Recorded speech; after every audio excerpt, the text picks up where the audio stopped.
Hello my dear students, कैसे हो सब। आई होप कि सब बहुत अच्छा होंगे और सबकी पढ़ाई भी बहुत अच्छी चल रही होगी। बच्चों, अब आज हम लेकर आए हैं एग्जाम्पलर के क्वेश्चंस, चैप्टर 12 इलेक्ट्रिसिटी। इससे पहले हमने एनसीईआरटी के सारे क्वेश्चंस कर लिए, इंटेक्स क्वेश्चंस भी हमने किए और हमने बैक एक्सरसाइज के भी किए। आज हम करेंगे एग्जाम्पलर के क्वेश्चंस। इसमें हम ऑलमोस्ट एग्जाम्पलर के मैंने कुछ सेलेक्टिव क्वेश्चंस लिए हैं, सारे क्वेश्चंस नहीं करेंगे क्योंकि उस टाइप के क्वेश्चंस हम एनसीईआरटी में कर चुके हैं। ठीक है, मैं अपनी वीडियोस में वो क्वेश्चंस करा चुका हूं, तो उनको दोबारा से हम रिपीट नहीं करेंगे। ठीक है, हम सिर्फ वही क्वेश्चंस करेंगे जो डिफरेंट हैं। ओके, तो विदाउट वेस्टिंग एनी टाइम हम शुरू करते हैं। हमारा जो पहला क्वेश्चन है, एनसीईआरटी एग्जाम्पलर के क्वेश्चंस कर रहे हैं, चैप्टर 12 इलेक्ट्रिसिटी के क्वेश्चंस कर रहे हैं। हमारा जो पहला क्वेश्चन है वो देखो। फर्स्ट क्वेश्चन में ये 3 सर्किट डायग्राम्स बने हुए हैं, राइट। 3 सर्किट डायग्राम्स हैं। इनमें हमें बताना है कि किस सर्किट में करंट मैक्सिमम फ्लो करेगा। मैक्सिमम मतलब सबसे ज्यादा करंट कौन से सर्किट में फ्लो करेगा। आप जरा 1 मिनट सोचो और फिर मैं आपको बताऊंगा, अपना आंसर मैच कर लेना। अगर आपका आंसर बिल्कुल सही है, मेरे आंसर से मैच करता है, दैट मीन्स कि you have understood this chapter. और अगर आपका आंसर मैच नहीं करता तो पुराने वीडियोस फिर से देखो और फिर से ये क्वेश्चंस करो। ठीक है, एग्जाम्पलर का जो लेवल होता है वो थोड़ा सा हाई होता है, डिफिकल्टी लेवल ज्यादा होता है। तो इसमें हमें बताना है कि कौन से सर्किट में सबसे ज्यादा करंट फ्लो कर रहा है। चलो मैं बता देता हूं, अपना आंसर मैच करना। पहला सर्किट देखो, अब जो एमीटर लगाया हुआ है वो करंट की रीडिंग बताएगा ना। तो क्वेश्चन ऐसे है ये कि in which of the following circuits ammeter will show the maximum reading. बात एक ही है। पहला देखो, ये जो एमीटर है और ये जो रेजिस्टेंस है ये सीरीज में कनेक्टेड है कि नहीं? सीरीज में कनेक्टेड है ना। देखो करंट यहां से निकलेगा, करंट हमारा इस पॉजिटिव टर्मिनल से निकलेगा, यही करंट जाएगा फिर नीचे, यही करंट जाएगा फिर इधर, और यही करंट जाएगा फिर ऊपर। Same current will flow here.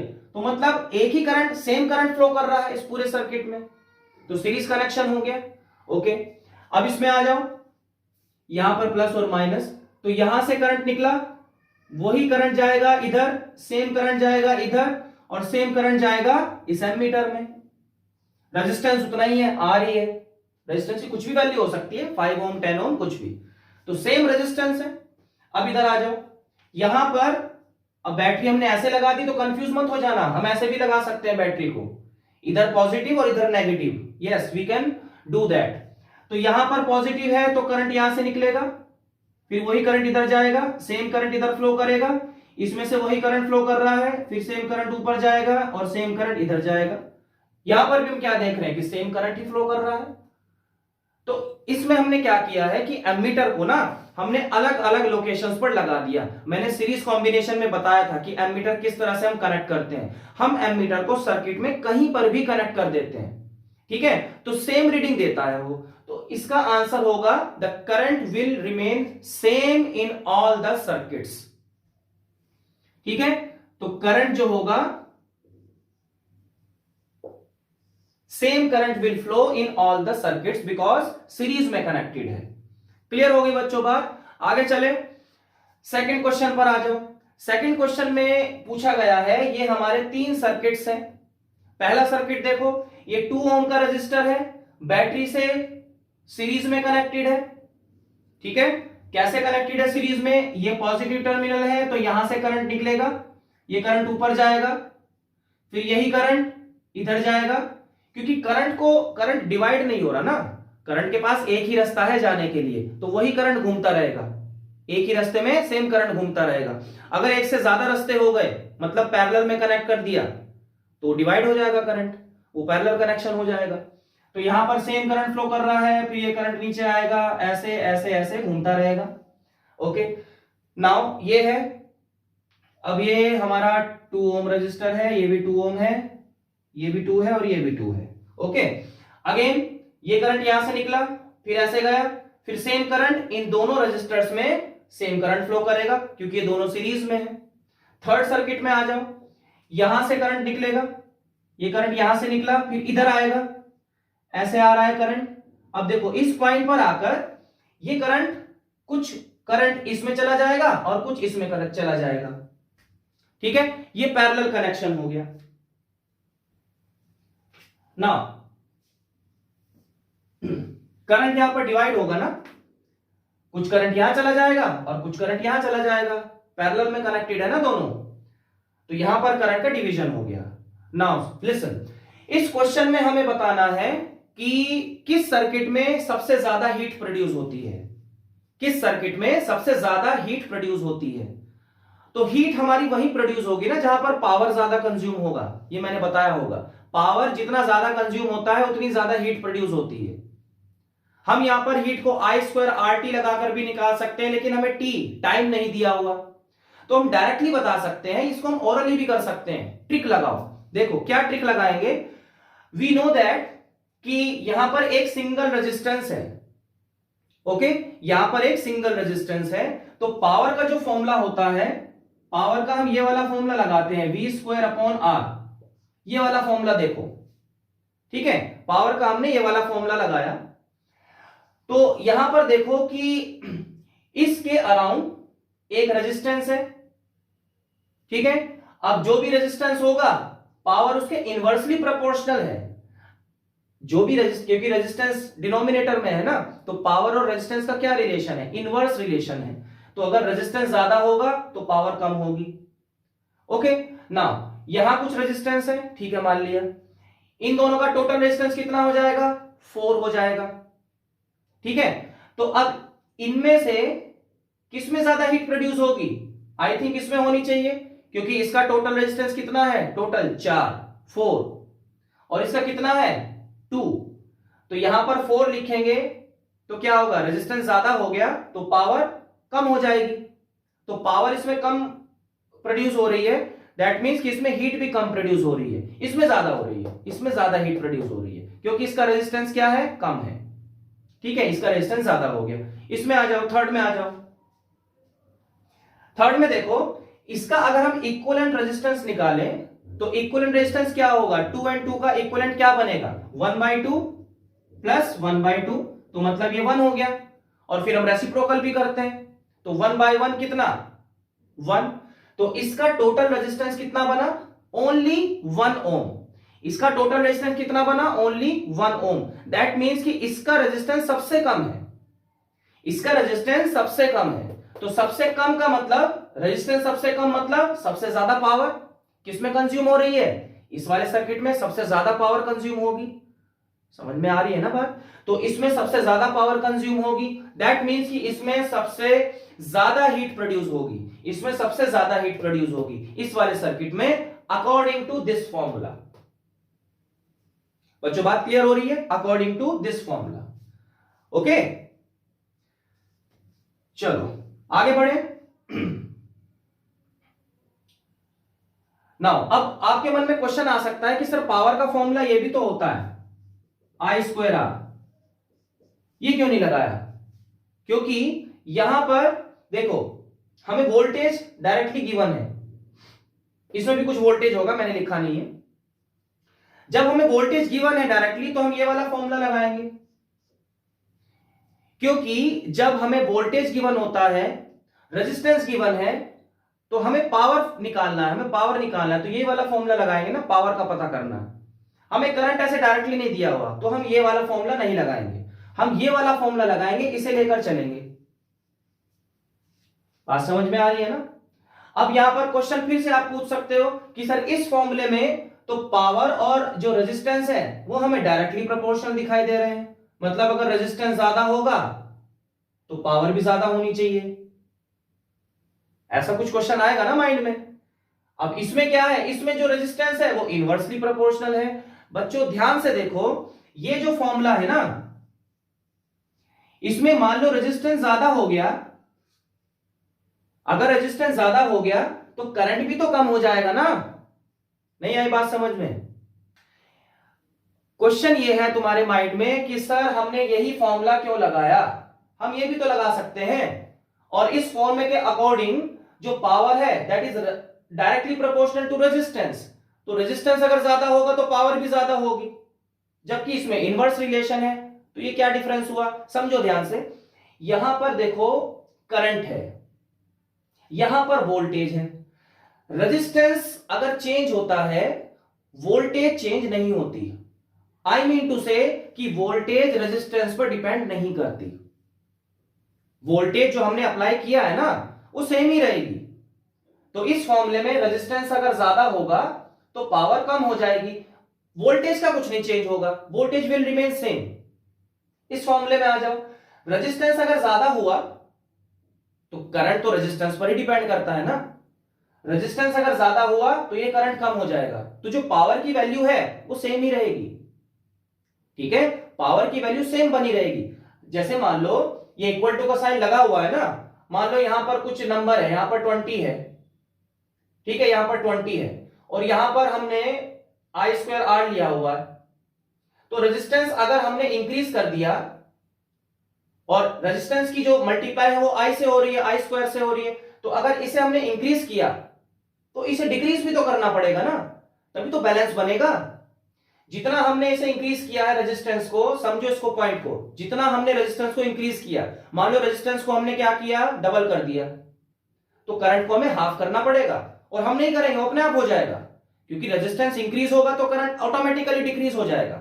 Resistance अगर क्या हुआ, अगर डबल हो गया तो करंट ऑटोमेटिकली हाफ हो जाएगा। तो एक चीज डबल हो रही है, दूसरी चीज हाफ हो रही है, तो क्या हुआ, कुछ भी चेंज नहीं हुआ, बैलेंस हो गया। बात समझ में आ रही है ना। तो यहां पर क्या हो रहा है कि पावर के ऊपर कोई फर्क नहीं पड़ रहा, यहां से हम पावर निकाल ही नहीं सकते, क्योंकि अगर रेजिस्टेंस चेंज होगा साथ साथ में उतना ही करंट भी चेंज होगा। तो ये जो फैक्टर है ना आरएचएस में, तो इसकी बैलेंस हो जाएगा और पावर की वैल्यू सेम ही रहेगी। तो हम नहीं बता सकते कि पावर यहां पर क्या बनेगी, पावर ज्यादा होगी या कम होगी, वो हम क्लियरली नहीं बता सकते। इस वाले फॉर्मूले से बता सकते हैं, क्योंकि यहां पर अगर रेजिस्टेंस हमारा डबल हुआ, ट्रिपल हुआ, फोर फोल्ड हुआ, तो वोल्टेज पर कोई फर्क नहीं पड़ेगा, वोल्टेज अपना सेम रहेगा।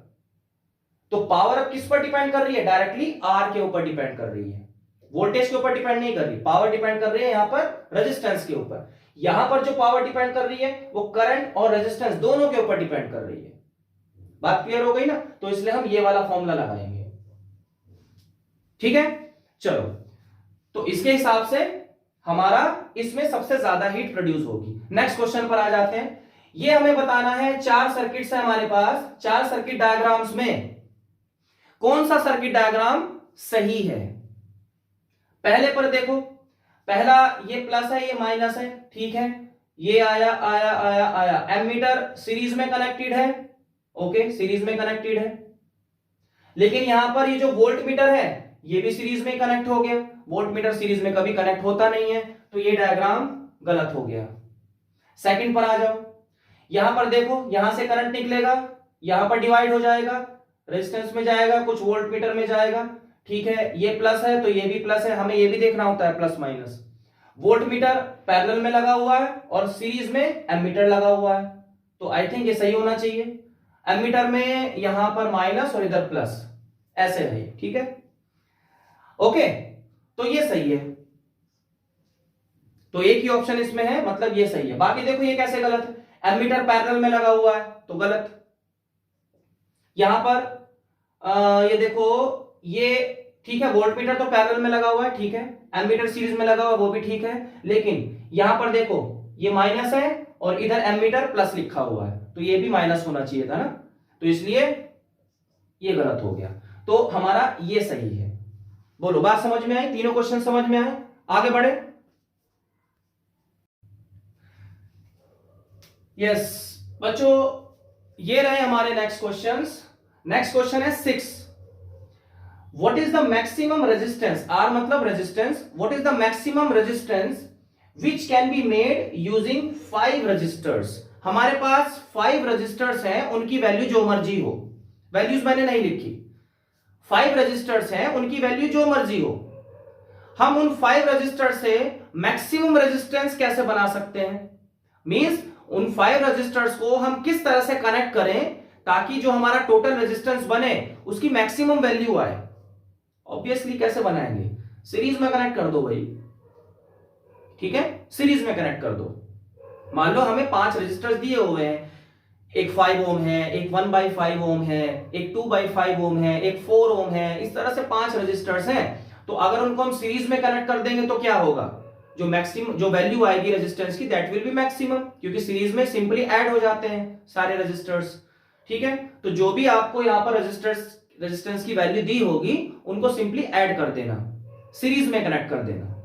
ठीक है, क्वेश्चन अगर आता है what is the minimum value of resistance, तो मिनिमम वैल्यू कैसे आती है, उनको पैरेलल में कनेक्ट कर दो, क्योंकि पैरेलल में कैसे हम निकालते हैं 1/R1 1/R2 इस तरह से ना, तो 1/R1 हो रहा है तो ऑब्वियसली वो वैल्यू कम हो रही है, तो मिनिमम वैल्यू कब आएगी, जब हम पैरेलल में कनेक्ट करेंगे। राइट, समझ में आ गया क्वेश्चन।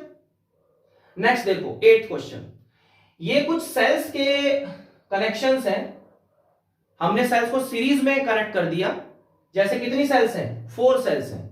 अब करेक्ट कॉम्बिनेशन हमें देखना है, ध्यान से देखना, बड़ा कंफ्यूजिंग है बहुत इजी, लेकिन इतने सारे बने हुए हैं, इतने सारे बने हुए हैं तो कंफ्यूज हो जाते हैं बच्चे। हमें सिर्फ क्या देखना है, एक पॉजिटिव फिर एक नेगेटिव। पॉजिटिव मतलब एक लॉन्गर बार, ये जो बार होता है, ठीक है, ये जो बार है बड़ा होना चाहिए, उसको पॉजिटिव हम लेते हैं, छोटे वाले को क्या लेते हैं, नेगेटिव लेते हैं। पॉजिटिव नेगेटिव, फिर पॉजिटिव नेगेटिव, फिर पॉजिटिव नेगेटिव, इस तरह से चलती है ना। और जो नेगेटिव होता है वो पॉजिटिव से कनेक्ट होता है, फिर नेगेटिव पॉजिटिव से कनेक्ट होगा, ऐसे कनेक्शन होता है। यहां देखो ये पॉजिटिव है, प्लस लिख देते हैं, ये नेगेटिव है, ये positive negative positive negative positive negative, तो ये सीरीज तो सही है। कनेक्शन देखो, नेगेटिव पॉजिटिव से कनेक्टेड है, यस, नेगेटिव पॉजिटिव से कनेक्टेड है, यस, नेगेटिव पॉजिटिव से, यस, नेगेटिव आगे कुछ होगा उसको छोड़ो, तो मतलब ये सही है। ठीक है, यहां माइनस लिख देते हैं, यहां पर आ जाओ, positive negative positive negative, negative positive आ गया, इस नेगेटिव के बाद अगेन नेगेटिव आ गया, और नेगेटिव नेगेटिव कभी कनेक्ट नहीं होते। ठीक है, तो ये गलत हो गया। इसमें आ जाओ, पॉजिटिव नेगेटिव नेगेटिव पॉजिटिव, फिर नेगेटिव के बाद फिर नेगेटिव आ गया, ये भी गलत हो गया। पॉजिटिव नेगेटिव नेगेटिव, फिर से गलत, बस बात खत्म। ठीक है, next question, which of the following represents voltage. ऐसे इनडायरेक्ट फॉर्मूले भी आ सकते हैं। वोल्टेज का जो फॉर्मूला बनता है, हमने जितना भी पढ़ा है voltage, V equals to I R, ठीक है, ओम्स लॉ के according V equals to I R होता है। तो इसमें देखो वोल्टेज कहां से हम डेराइव कर सकते हैं, मतलब ये जो लिखे हैं ना, इसमें देखते हैं वोल्टेज हम कहां से डेराइव कर सकते हैं। देखो ये जो इसमें वर्क डन दिया हुआ है, work done work done work done, ये इसका मतलब है एनर्जी कंजम्पशन, जो इलेक्ट्रिक एनर्जी हम दे रहे हैं सर्किट को, कितनी एनर्जी कंज्यूम हुई, क्योंकि energy consume is equal to work done.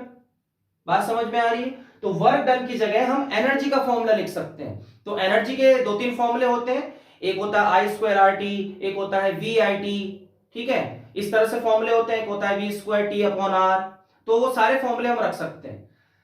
तो अगर हम मान लो ये वाला लेते हैं, सेकंड वाला, वर्क डन इनटू चार्ज, ये लेते हैं, तो अगर हम वर्क डन की जगह हम क्या लिखना है, एनर्जी कंज्यूम्ड कितना होता है, VIT, हमने लिखा VIT, तो वर्क डन की जगह हमने लिख लिया VIT इनटू चार्ज, Q लिख लिया।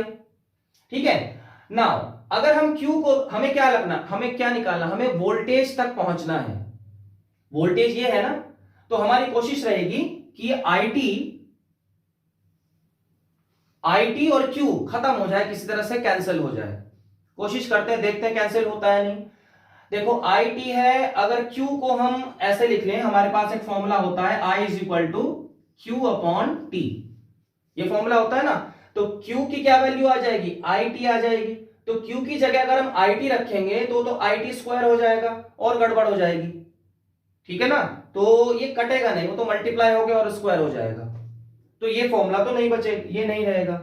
ऐसे हम थोड़ा सा देखते हैं इसको, ये वाला फर्स्ट देखो, ये पार्ट वर्क डन, यस ये हो जाएगा, ये हो जाएगा, work done upon current into time. Work done का अगेन हम VIT लिखते हैं,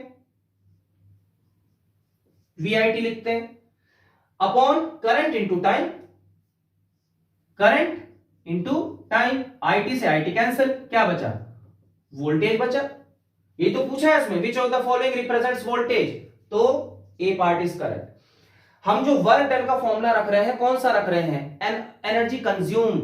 अब एनर्जी कंज्यूम्ड का फॉर्मूला V² T/R भी होता है, वो भी रख के देख सकते हैं, आंसर नहीं आएगा। I² RT भी होता है, वो भी रख के देख सकते हैं, आंसर नहीं आएगा। हमने इसलिए रखा VIT। ठीक है, प्रैक्टिस करोगे तो अपने आप दिमाग में क्लिक करेगा कि कौन सा फॉर्मूला रखते हैं। ठीक है, चलो आगे बढ़े, नेक्स्ट क्वेश्चन।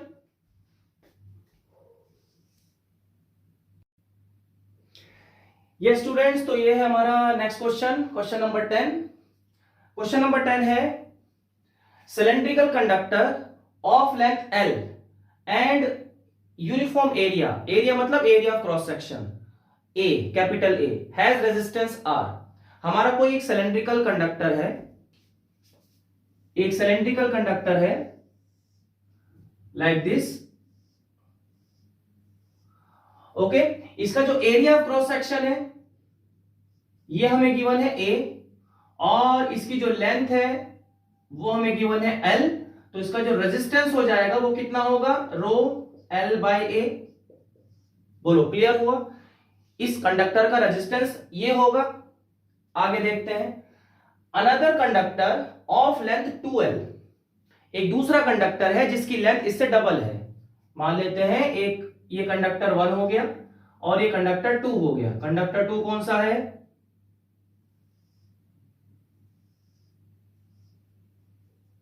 ये कंडक्टर 2 हो गया जो उससे डबल लेंथ का है। इसकी लेंथ कितनी है, 2L, ओके। रेजिस्टेंस इसका R है, इसका रेजिस्टेंस भी क्या है, R ही है। जितना इसका रेजिस्टेंस है उतना ही इसका रेजिस्टेंस है, तो इसका जो रेजिस्टेंस है वो भी R ही होगा। Now it is made up of same material, दोनों का जो मटेरियल है ना वो सेम है।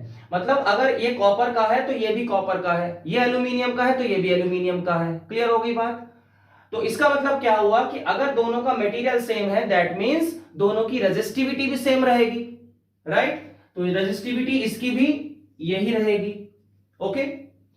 Now has the area of cross section question mark, मतलब इस कंडक्टर का एरिया ऑफ क्रॉस सेक्शन कितना होगा, ये जो एरिया ऑफ क्रॉस सेक्शन है वो कितना होगा, ताकि दोनों का रेजिस्टेंस सेम हो जाए। देखो दोनों कंडक्टर का रेजिस्टेंस सेम है, इसका R है तो इसका भी R है।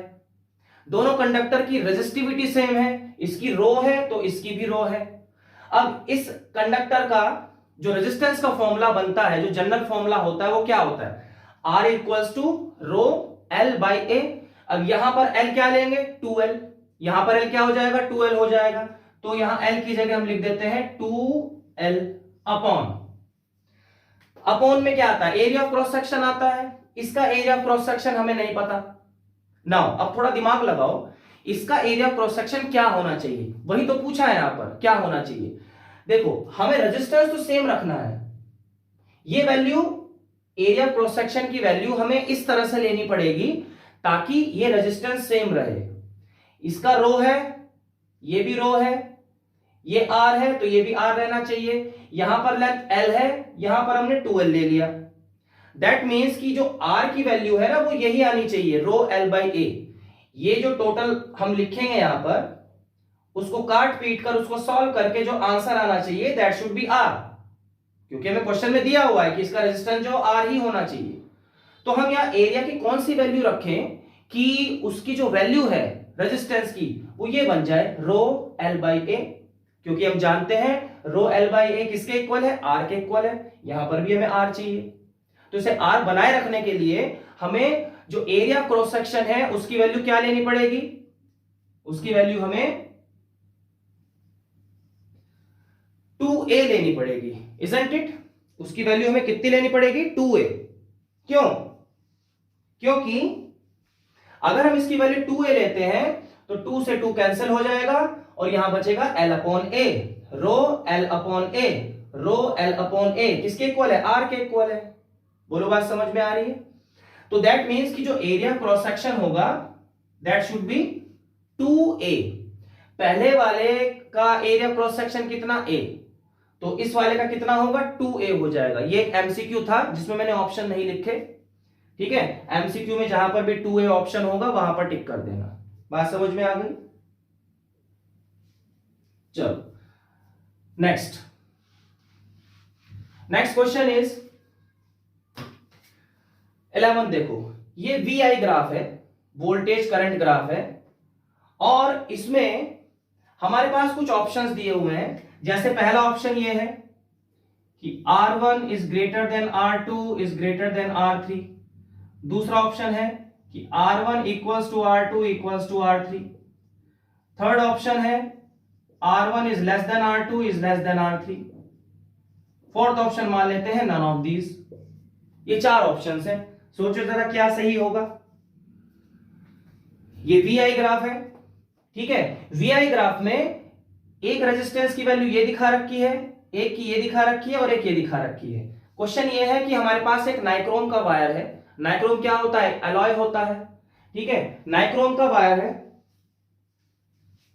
तो नाइक्रोम का जो वायर है उसकी अलग अलग रेजिस्टेंस हमें दिया हुआ है, ठीक है। नाइक्रोम के 3 वायर्स हैं, उनका अलग अलग रेजिस्टेंस हमें दिया हुआ है, ठीक है।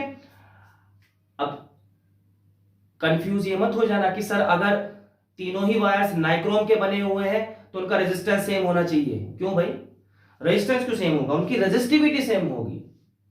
तीनों वायर्स नाइक्रोम के बने हुए हैं, तीनों का मटेरियल सेम है, तो रेजिस्टिविटी सेम होगी, रेजिस्टेंस सेम नहीं होगा। क्योंकि हो सकता है कि एक वायर छोटा हो, दूसरा वायर लंबा हो, लेंथ इंक्रीज हो गई तो रेजिस्टेंस भी चेंज होगा। हो सकता है एक वायर पतला हो, दूसरा वायर थिक हो, मोटा हो। बात पकड़ पा रहे हो ना? चलो ये 3 वायर्स हैं नाइक्रोम के, तो उनका अलग अलग रेजिस्टेंस दिया हुआ है, ओके।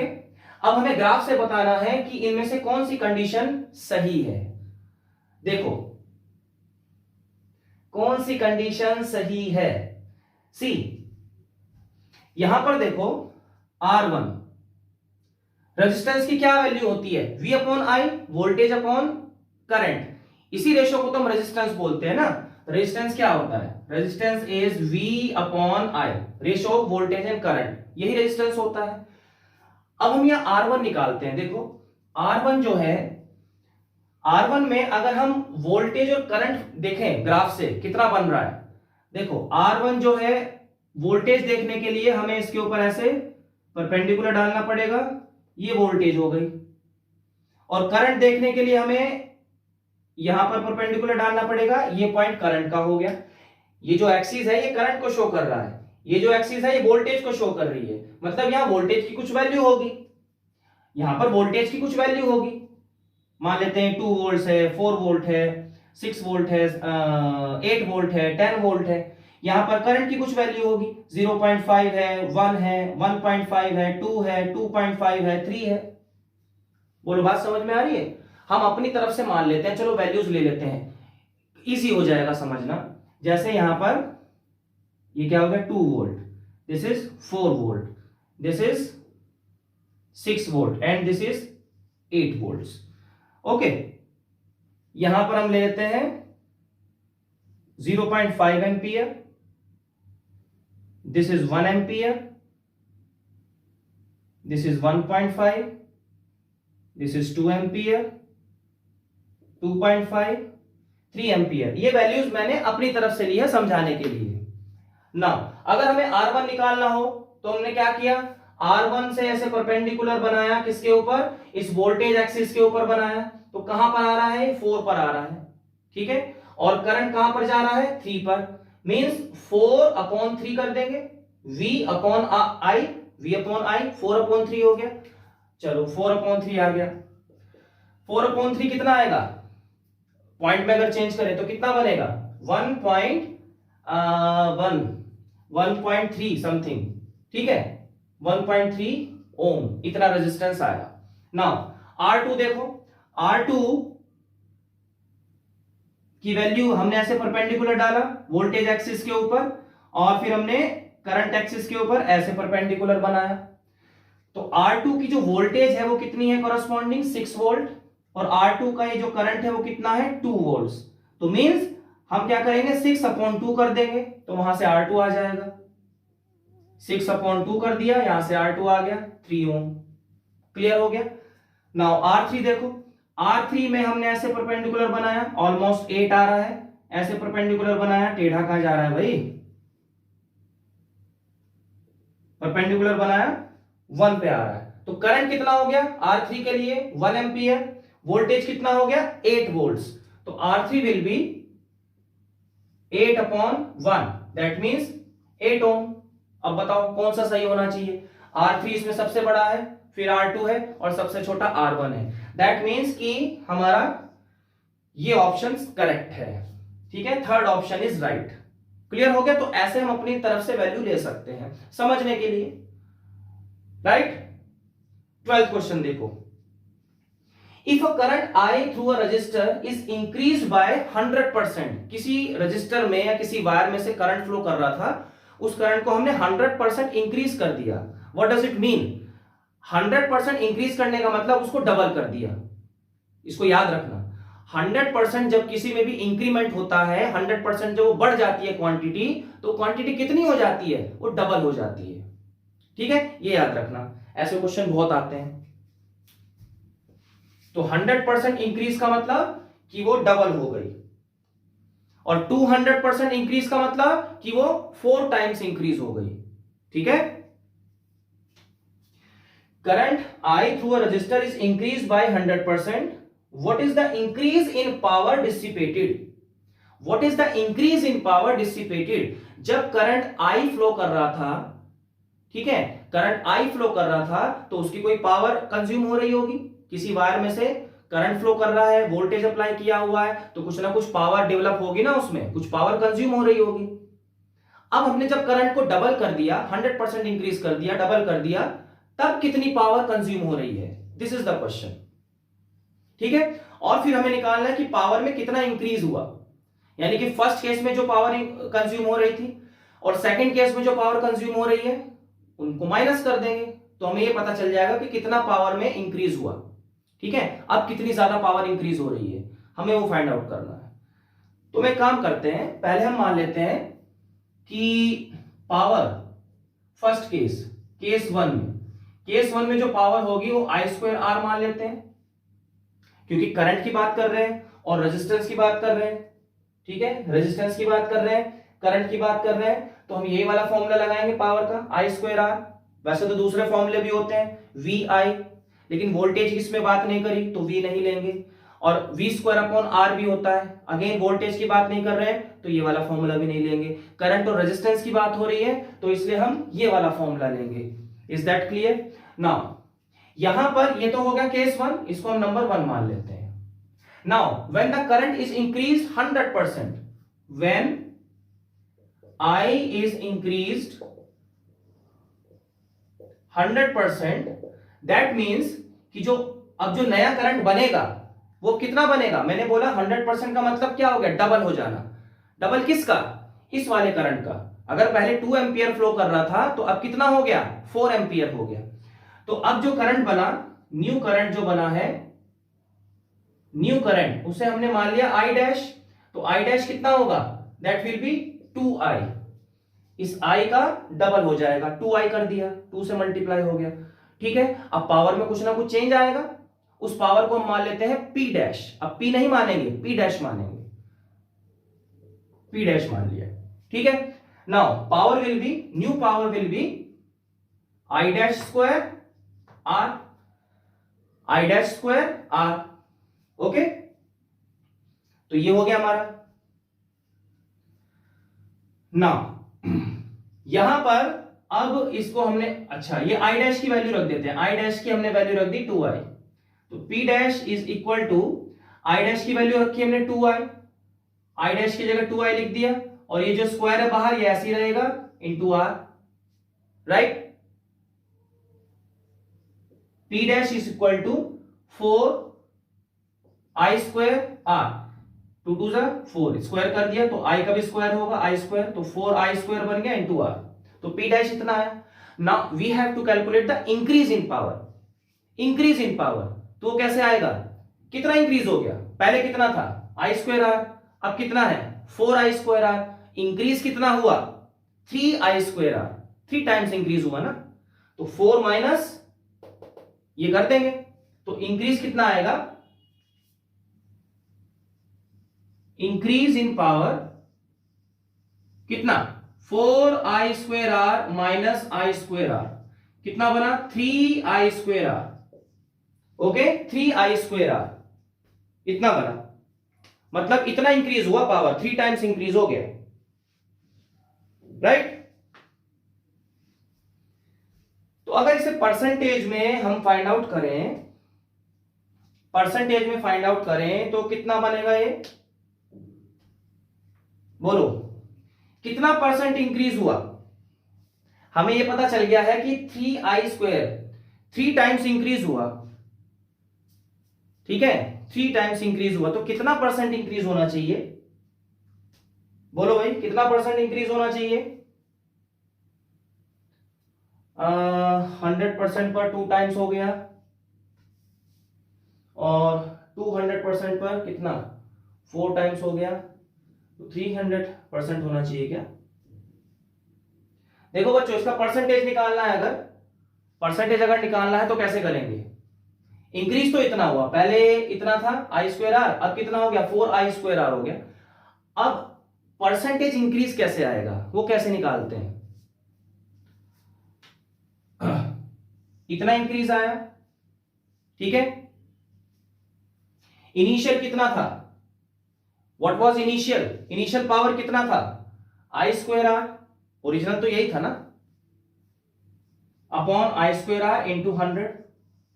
किसी भी चीज में परसेंटेज चेंज निकालते हैं, कैसे निकालते हैं? परसेंटेज चेंज, मतलब कितना परसेंट चेंज हुआ, वो मतलब कितना परसेंट इंक्रीज हुआ, कितना परसेंट डिक्रीज हुआ, उसको हम कैसे निकालते हैं?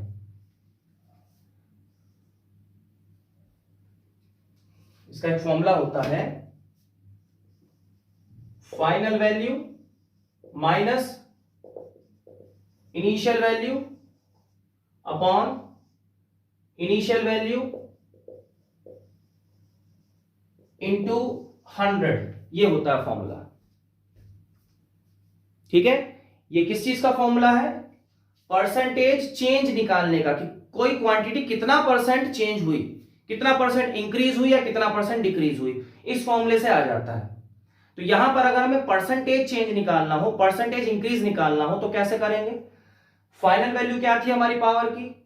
4i²r माइनस इनिशियल वैल्यू क्या थी? i²r।